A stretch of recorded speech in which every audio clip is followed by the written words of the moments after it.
The dark sky of the night was slowly descending. Clouds were overcast, and sometimes lightning from afar twinkled as if the whole sky was twinkling. The cool weather had turned the desolate silence into silence. In this silence, a caravan was slowly moving on the sand. In front of the caravan was a decorated camel who was sitting on the camel. Hatim Tai was a living example of generosity and decency. With the caravan, there was luggage on the camels, tents, servants, and guests because Hatim was returning from a big tribe's feast. Suddenly, a faint sound came from Hatim's ears as he was passing through a tree near valley. "Is there anyone?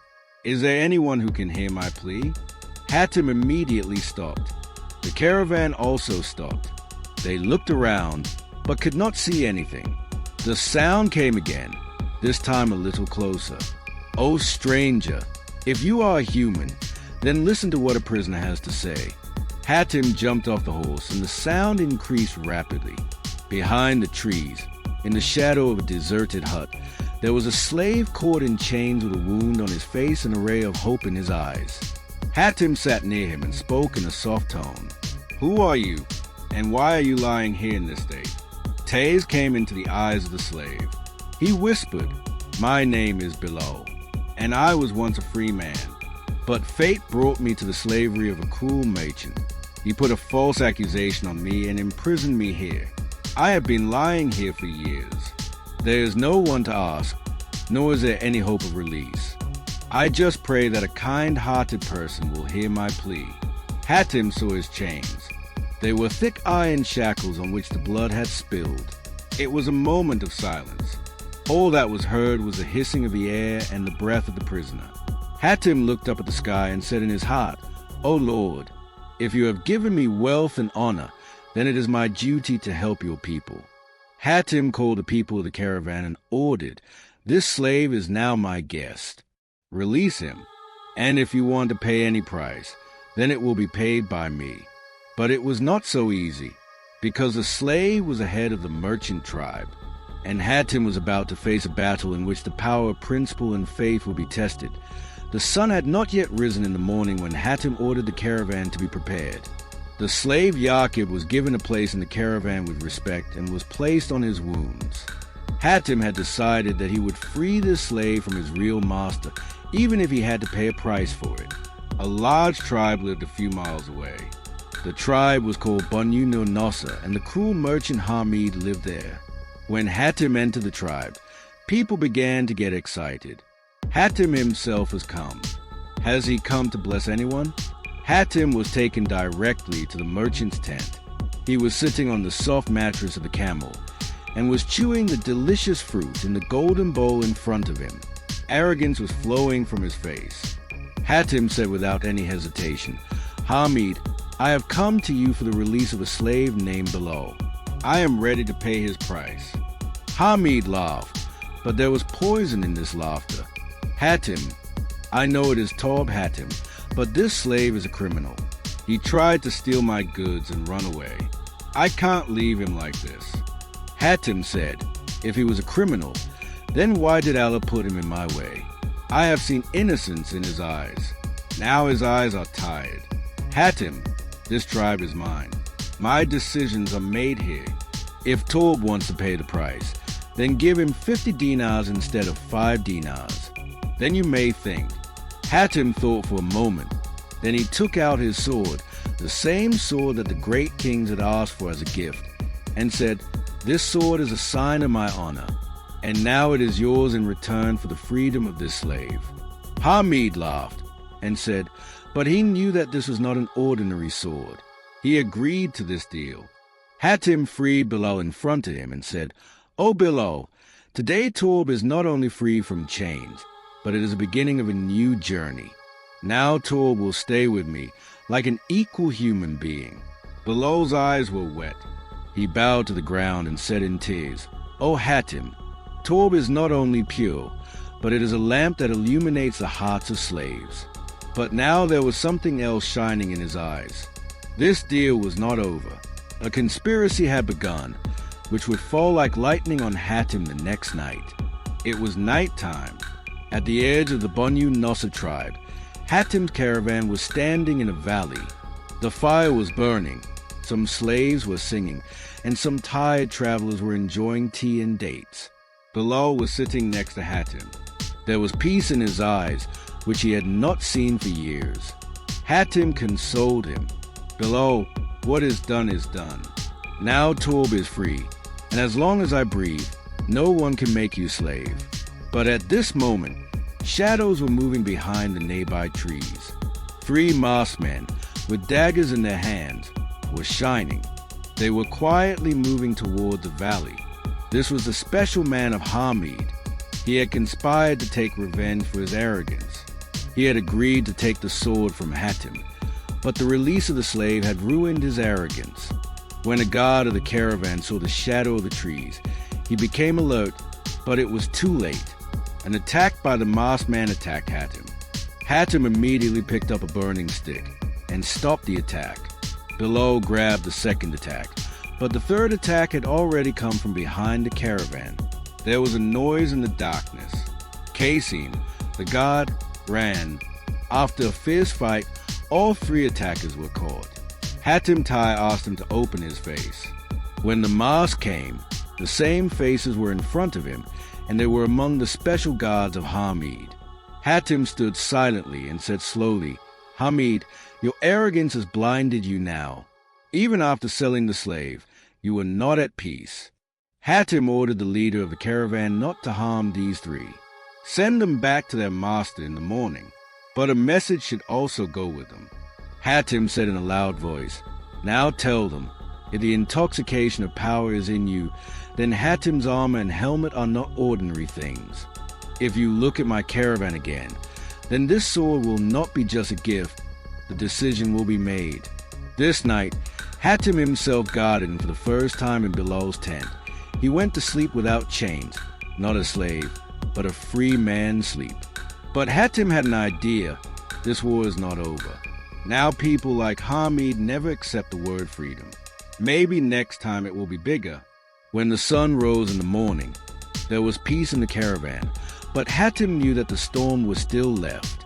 He ordered the caravan to leave, but sent back these 3 masked men with ropes, sending them back to Banu Nosser with a letter. "This is the first and last chance. If the limits of humanity are crossed, then I am Hatim Tai. I am enough to fight the oppression." Hatim's caravan was still on the road. When another news was received, the king of Syria immediately summoned them to the court. According to Cassid, Hatim is accused of stealing precious pearls from the king's treasury. This accusation was shocking for Hatim, but he had already realized that this accusation is now part of the conspiracy of Hamid. This time he wanted to stain Hatim's reputation. Hatim Tai, without hesitation, reached the king's court. The court was decorated with glory, ministers, soldiers, and the king himself. The king looked at Hatim and said, "O Hatim, we have heard many stories of your generosity, but it is true that you have brought from my treasury that precious pearl, which only blooms with a royal palace." Hatim bowed his head and gently said, Your Majesty, if Hatim is hungry, he should not even taste anyone's food until permission is given. It is against my nature to steal the treasury's pearl." There was silence in the court. The king pointed to the treasury minister. He stepped forward and said, "We have received secret information that the same pearl has been retrieved from Hatim Tai's caravan." Hatim was shocked. This accusation was false, but the plan was made very cleverly. The king saw the matter as serious. He announced, "Hatim, you are given 3 days. Either prove your innocence or be prepared for the punishment." Hatim bowed his head on the throne and said only this, 3 days are enough. The truth will speak for itself.